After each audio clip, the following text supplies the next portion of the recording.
Hello student, welcome to Tara edu hub. इस video में हम UGC NET paper 2 public administration के कॉन्सेप्ट को बेसिक से एडवांस लेवल तक प्रीवियस ईयर क्वेश्चन और स्मार्ट ट्रिक्स के साथ कवर करेंगे, बिल्कुल एग्जाम ओरिएंटेड तरीके से। वीडियो को एंड तक ज़रूर देखिए। अगर आपको कोई डाउट है तो उसे कमेंट बॉक्स में लिखिए। अगर वीडियो हेल्पफुल लगे तो चैनल को लाइक, शेयर और सब्सक्राइब करना ना भूलिए। तो चलिए शुरू करते हैं आज की क्लास।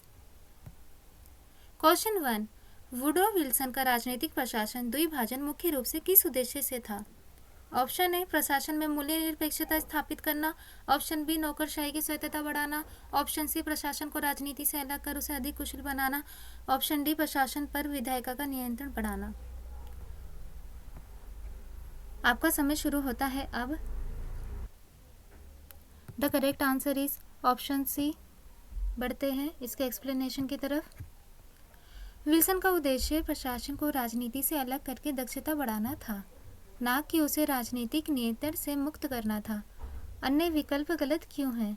मूल्य निरपेक्षता का जो सिद्धांत है वो बेबर का विचार है, ना कि वुडरो विल्सन का। वुडरो विल्सन नौकरशाही स्वतंत्रता के पक्ष में नहीं थे। ऑप्शन बी, नौकरशाही की स्वतंत्रता की बात करता है, पर वुडरो विल्सन जो थे वो नौकरशाही स्वतंत्रता के पक्ष में नहीं थे।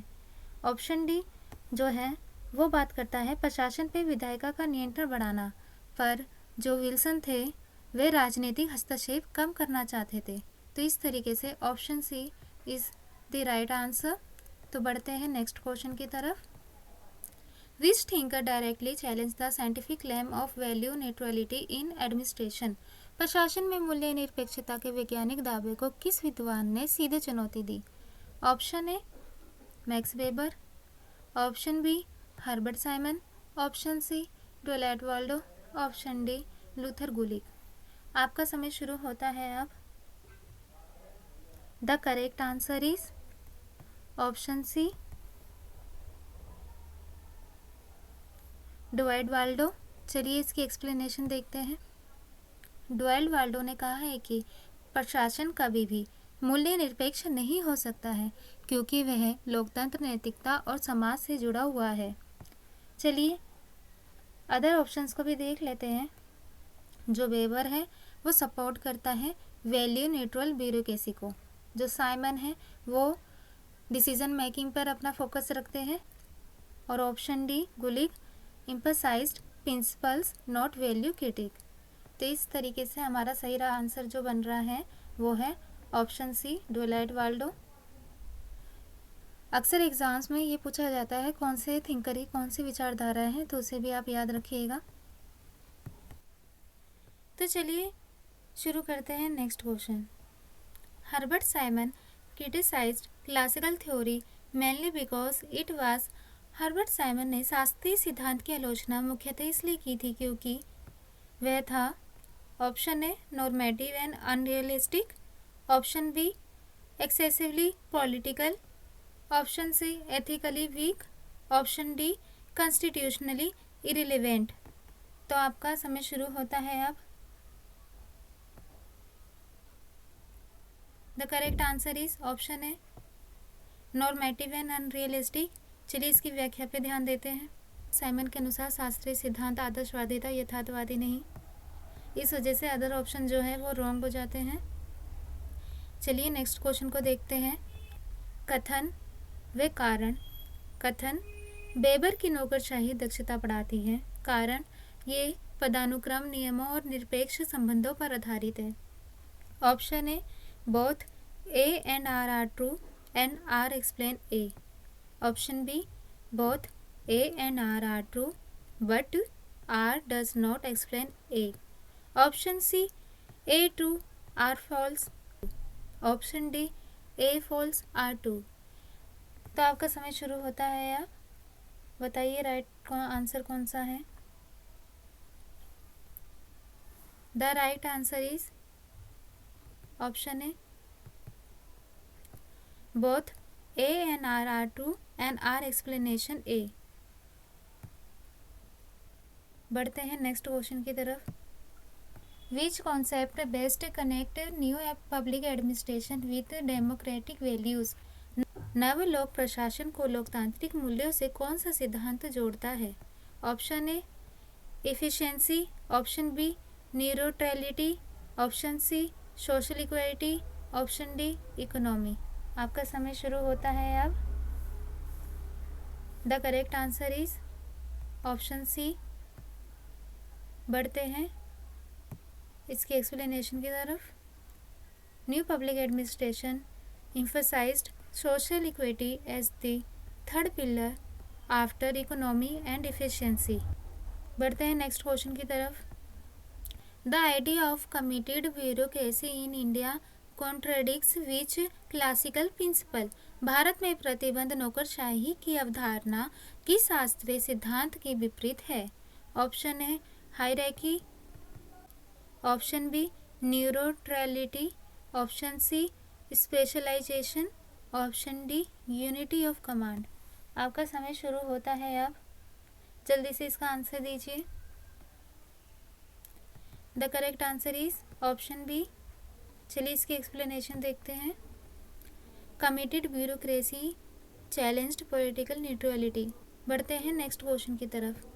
प्रशासनिक नैतिकता का महत्व मुख्यतः किस विफलता के कारण बढ़ा है? Option A scientific management, option B behaviouralism, option C value neutral administration, option D human relation theory. जल्दी से इसका आंसर दीजिए। इसका करेक्ट आंसर है option C value neutral administration. चलिए इसकी व्याख्या देख लेते हैं। प्रशासनिक नैतिकता के महत्व में वृद्धि का मुख्य कारण है वैल्यू न्यूट्रल एडमिनिस्ट्रेशन, मूल्य निरपेक्ष प्रशासन की विफलता है। अंततः सही विकल्प सी है। इस विफलता के पीछे कुछ कारण है। प्रशासनिक सिद्धांत के विकास क्रम में नैतिकता की आवश्यकता क्यों पड़ी, इसे आप इन बिंदुओं से समझ सकते हैं। पहला, मूल्य निरपेक्ष की सीमा।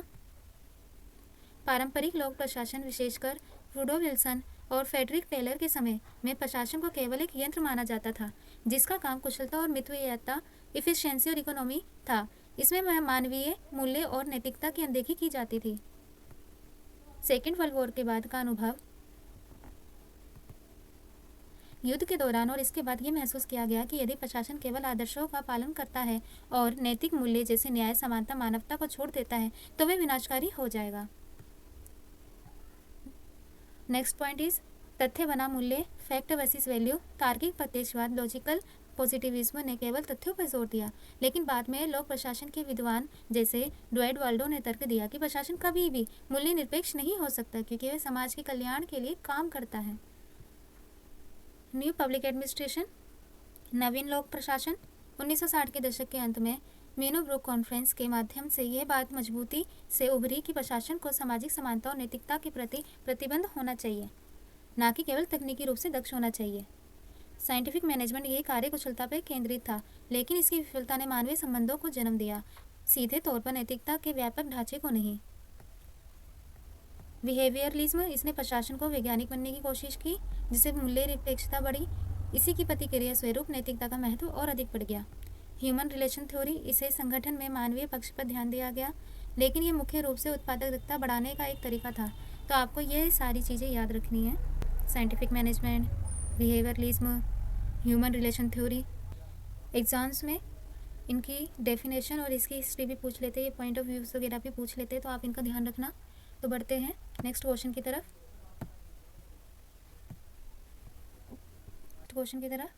विच पेयर इज करेक्टली मैच। बताइए, सही युग्म चुनिए।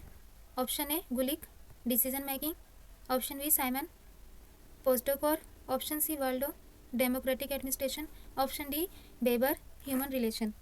तो चलिए इसका आंसर दीजिए। पब्लिक एडमिनिस्ट्रेशन के सबसे बेसिक कॉन्सेप्ट में से ये है और सबसे इंपॉर्टेंट कॉन्सेप्ट में से भी यही है। अगर इंसान इसी में कंफ्यूज हो जाता है तो वो कोई और हाई लेवल के क्वेश्चन को सॉल्व नहीं कर पाएगा। तो जल्दी से इसका आंसर दीजिए और कमेंट बॉक्स में लिखिए। चैनल अच्छा लगे तो इसको सब्सक्राइब कीजिए।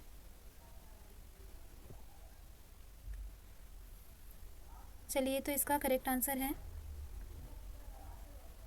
ऑप्शन सी, क्योंकि जो गुलिक है पोस्टोकोर उसका है। ह्यूमन रिलेशन थ्योरी जो है वो मेयो की है। डिसीजन मेकिंग जो है वो साइमन का है। तो इस तरीके से जो करेक्ट आंसर है वो है वाल्डो डेमोक्रेटिक एडमिनिस्ट्रेशन। चलिए इसकी व्याख्या देख लेते हैं। लूथर गुलिक की है postdoc principle of management. Herbert Simon का डिसीजन मेकिंग। हर्बर्ट साइमन का डिसीजन मेकिंग, लूथर गुलिक का पोस्टडॉक, टोलाइड वाल्डो का डेमोक्रेटिक, मैक्स वेबर का आइडियल टाइप ब्यूरोक्रेसी, और ह्यूमन रिलेशन थ्योरी जो थी उसमें अल्टन मेयो आ जाती है। तो आपको ये याद रखना है कि इनके अंदर कन्फ्यूज नहीं होना, ये सबसे बेसिक कॉन्सेप्ट है। बढ़ते हैं नेक्स्ट क्वेश्चन की तरफ। The next question is Indian public administration derives legitimacy primarily from. भारतीय लोक प्रशासन को वैधता मुख्य रूप से कहाँ से मिलती है? Option A political executive, option B constitution, option C judiciary, option D bureaucracy. तो जल्दी से आंसर दीजिए। The correct answer is option B. चलिए इसकी व्याख्या देखते हैं। भारतीय लोक प्रशासन को वैधता मुख्य रूप से संविधान से मिलती है। इसको यहाँ पे विस्तार से समझाया गया है क्योंकि जो हमारे संविधान है भारत का वो सर्वोच्च कानून है, इससे सर्वोपरि कुछ भी नहीं है। भारत में संविधान सर्वोच्च है। सरकार का कोई भी अंग, चाहे वो कार्यपालिका हो, विधायिका हो, न्यायपालिका हो, अपनी शक्तियाँ सीधे संविधान से ही प्राप्त करती है। संवैधानिक प्रावधान भारतीय संविधान के अनुच्छेद 308 से 323 तक लोक सेवाओं पब्लिक सर्विसेज के गठन, भर्ती और शक्तियों का वर्णन है। ये प्रशासन का एक कानूनी औपचारिक आधार प्रदान करता है। शक्तियों का सीमांकन, प्रशासन क्या कर सकता है और क्या नहीं, इसकी सीमाएं संविधान द्वारा निर्धारित की गई है। यदि प्रशासन कोई ऐसा कार्य करता है जो संविधान के विरुद्ध है तो उसे अवैध माना जाएगा। लोकतांत्रिक आधार प्रशासन जनता की सेवा के लिए है और जनता की इच्छा का प्रतिनिधित्व संविधान करता है। इसलिए प्रशासन की नैतिकता और उत्तरदायित्व का आधार भी संविधान मूल्य जैसे न्याय, स्वतंत्रता और समानता ही है। चलिए बढ़ते हैं नेक्स्ट क्वेश्चन की तरफ। Which approach treats administration as a moral activity? कौन सा दृष्टिकोण प्रशासन को नैतिक गतिविधि मानता है? Option A classical, option B behavioural, option C new public administration, option D scientific. तो आपका समय शुरू होता है। आप जल्दी से सही आंसर चुनिए, जल्दी जल्दी कमेंट कीजिए और इस चैनल को सब्सक्राइब कीजिए। The correct answer is option C new public administration. तो चलिए इसकी एक्सप्लेनेशन देखते हैं।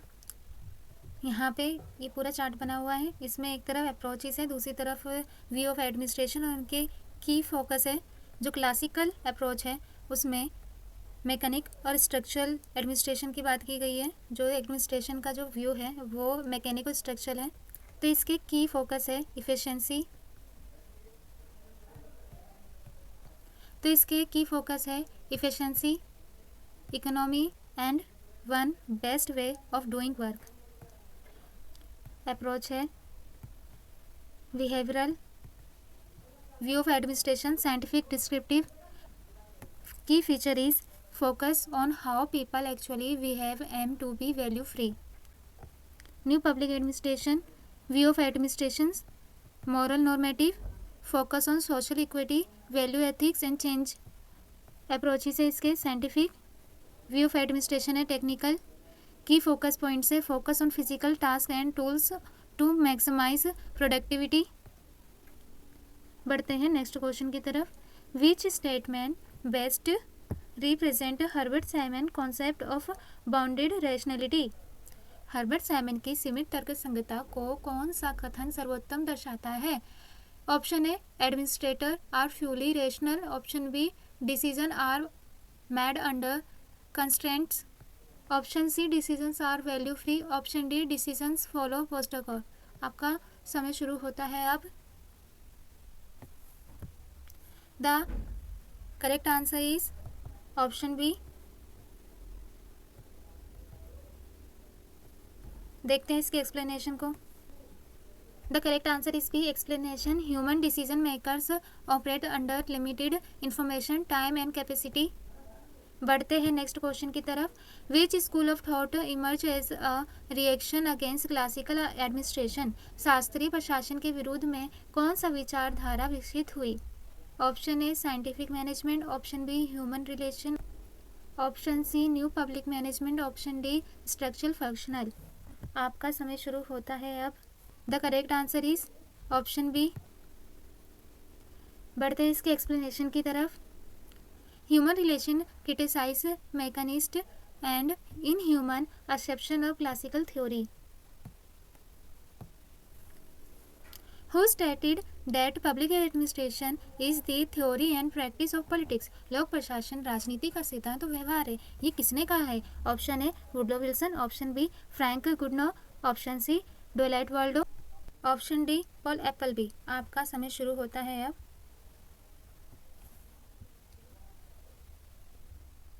The correct answer is option D Paul Appleby. इसका एक्सप्लेनेशन देख लेते हैं। Paul Appleby emphasized the inseparable relationship between politics and administration। बढ़ते हैं नेक्स्ट क्वेश्चन की तरफ। The concept of administrator as a moral agent is most closely associate with. नैतिक अभिकर्ता के रूप में प्रशासन की अवधारणा किससे संबंधित है? Option A Weber, option B Appleby, option C Gulick, option D Taylor. आपका समय शुरू होता है अब। The correct answer is Appleby.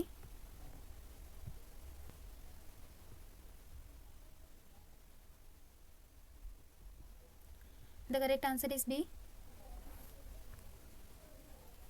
The concept of administration as a moral agent is most closely associate with Appleby, Paul H Appleby. नैतिक अभिकर्ता के रूप में अवधारणा पॉल एच एप्पलबी से संबंधित है। थिंकर्स और उनकी मुख्य विचारधाराएं जो उनका कोर फोकस था, और relationship to morality.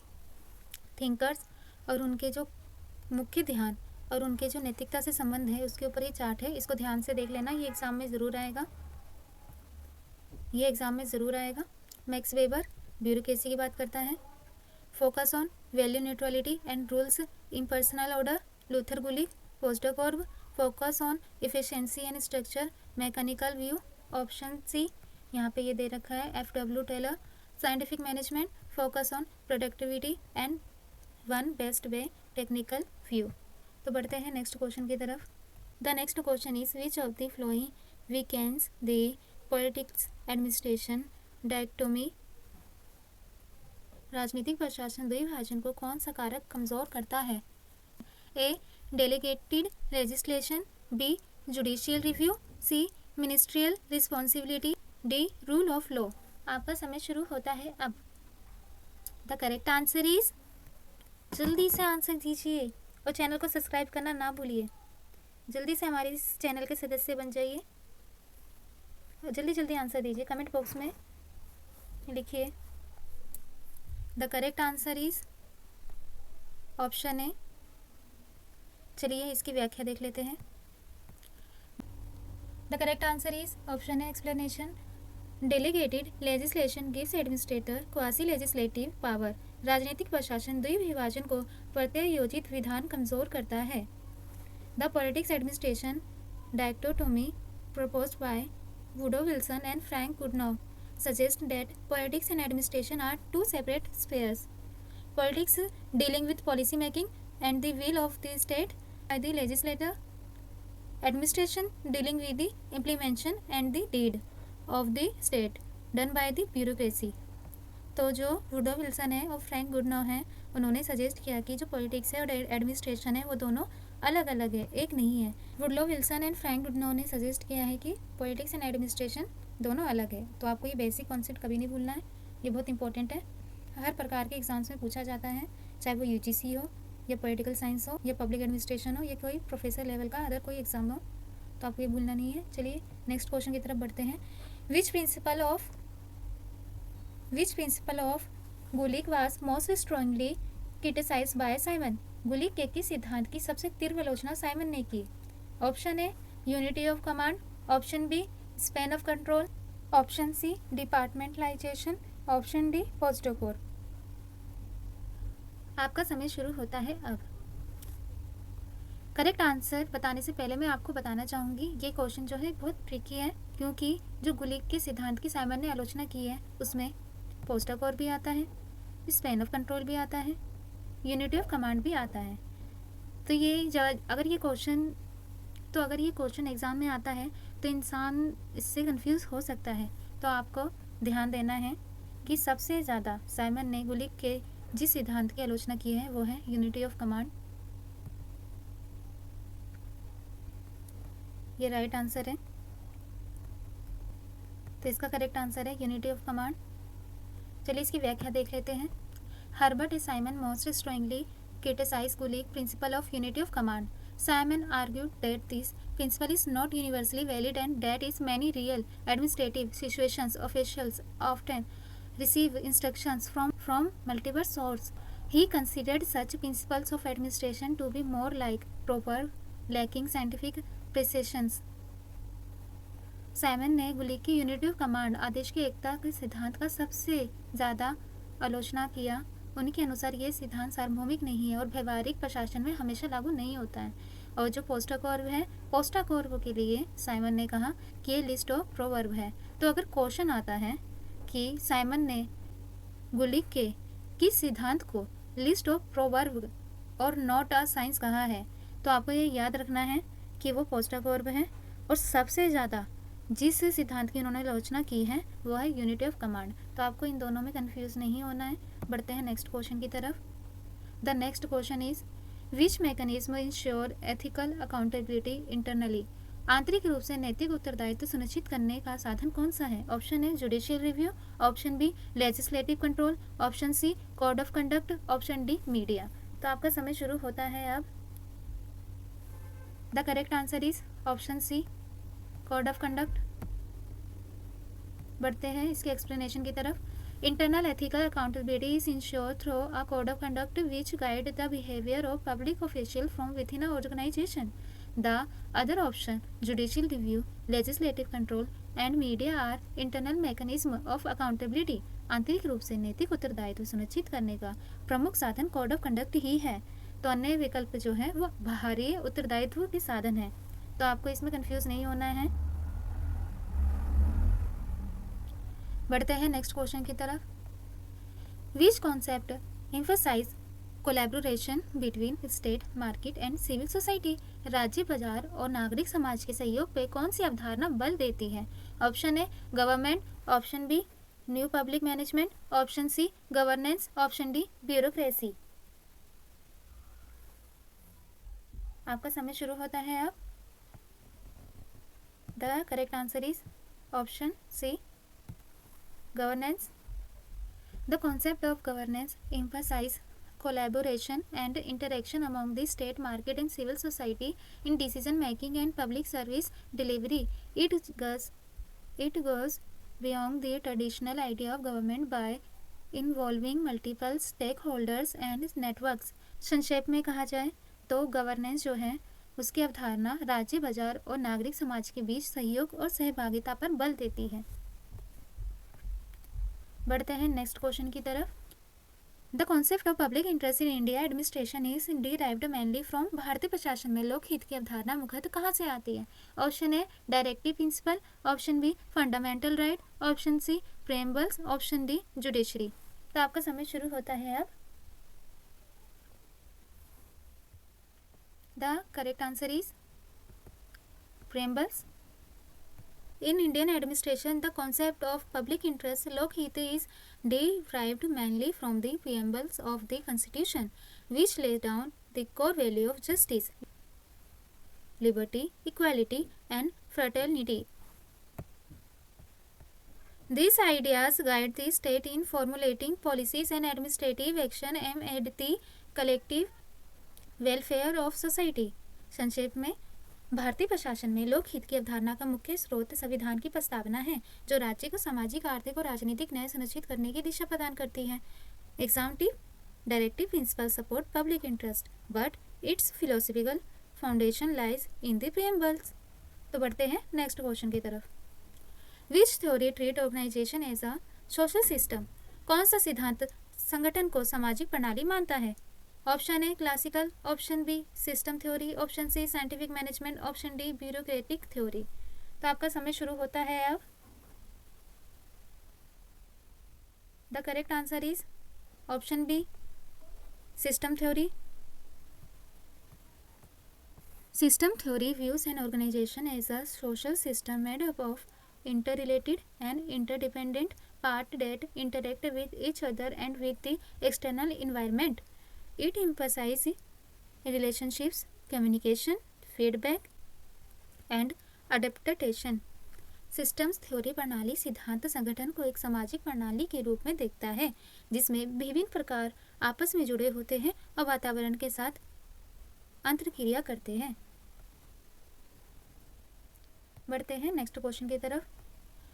Behavioural approach shifted focus from, व्यवहारवादी दृष्टिकोण ने ध्यान किससे हटाकर किस पे केंद्रित किया है? Option A structure environment, option B rules values, option C organisation human behaviour, option D law ethics. इनका कहने का अर्थ ये है स्ट्रक्चर से क्या ये इन्वायरमेंट पे आए हैं, ऑप्शन बी क्या ये रूल से वैल्यू पे आए हैं, ऑप्शन सी क्या ये ऑर्गेनाइजेशन से ह्यूमन बिहेवियर पे आए। The correct answer is option C, organisation से ह्यूमन बिहेवियर तक। ऑर्गेनाइजेशन ह्यूमन बिहेवियर में चेंज हुआ है। The behaviour approach in public administration shift the focus from the formal organisation and its structure to human behavior, emphasizing attitude, motivations, perceptions and decision making of individual within organization.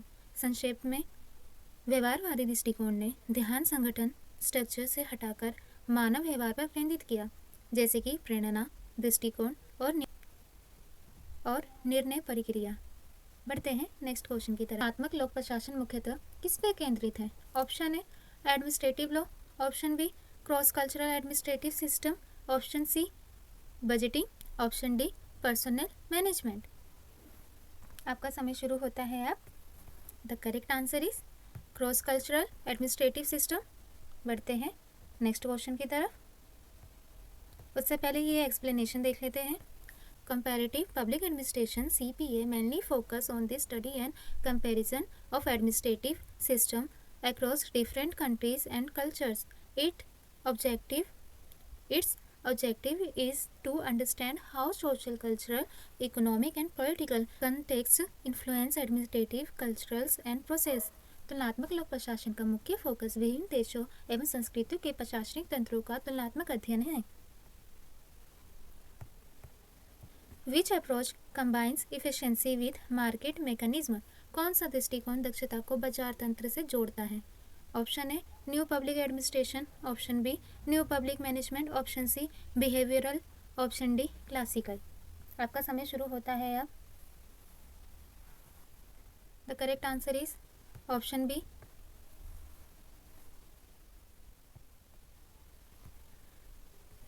बढ़ते हैं इसके explanation की तरफ। New public management (NPM) combines efficiency with market mechanism by adopting private sector practices such as competition, performance measurement, contracting out and social oriented management in public sector. New public management नव लोक प्रबंधन दक्षता को बाजार तंत्र, निजी क्षेत्र की तकनीकी के साथ जोड़ता है। आपको न्यू पब्लिक मैनेजमेंट और न्यू पब्लिक एडमिनिस्ट्रेशन में कंफ्यूज नहीं होना है। ये दोनों अलग अलग टाइमलाइन की है, इसलिए अगर कल को इससे कोई क्वेश्चन आता है तो आप इसका ध्यान रखना। विच concept challenges the notion of administrative neutrality? प्रशासनिक तटस्थता की धारणा को कौन सी चुनौती देता है? Option A Weberian model, option B value neutrality, option C committed bureaucracy, option D rule of law. आपका समय शुरू होता है अब। आपका करेक्ट आंसर है option C committed bureaucracy. The concept of committed bureaucracy challenges the notion of administration neutrality by arguing that administration should be actively committed to goals and value of the state, especially socio-economic development, rather than remaining incompletely neutral. Committed bureaucracy प्रतिबंध नौकरशाही प्रशासनिक तटस्थता की धारणा को चुनौती देती है, क्योंकि ये प्रशासकों से राज्यों के लक्ष्यों और मूल्यों के प्रति सक्रिय प्रतिबद्धता की अपेक्षा करती है। Thank you for watching. Please like, share and subscribe. आशा है आपको ये क्लास पसंद आई हो। मिलते हैं आपसे अगली क्लास में।